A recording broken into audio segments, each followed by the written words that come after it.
চলে এসেছে হাবর বাবু। এই হালার কাপু, তুই জানোস আমার গাড়ি পিছনে তুই হর্ন বাজাস, তুই জানোস আমার মামা কত বড় মন্ত্রী, তোর আছে আমি খাইছি। শালার কাপু, এই তোর বাড়ি করে তুই, হ্যাঁ এই আমার কি 1 টাকা নষ্ট হয়েছে? আমার টাকা পড়তে পারছে, আমার 2 কানে পড়তে পারছে। হ্যাঁ 2 কান, হ্যাঁ আচ্ছা ঠিকই বলছো, কিন্তু ডাক্তার কাছে টাকা কি তো খালু দেবো? এই হালার কাপু, আচ্ছা ঠিক আছে চলে, কিন্তু বলছিলাম যদি এই দেশের ডাক্তারের তো ঠিক নাই, ডাক্তার যদি ঠিক মতো কান ভালো করতে না পারে তখন তো বিদেশ বুদেশ যাওয়া লাগবে রে।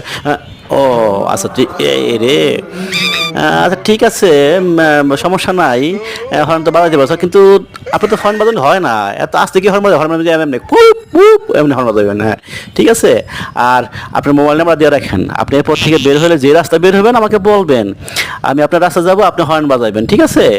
এই মনটা কাস্টমারের দরকার রে। হ্যাঁ আজকে গাঁজা খাওয়াটা হয়ে গেছে। হ্যাঁ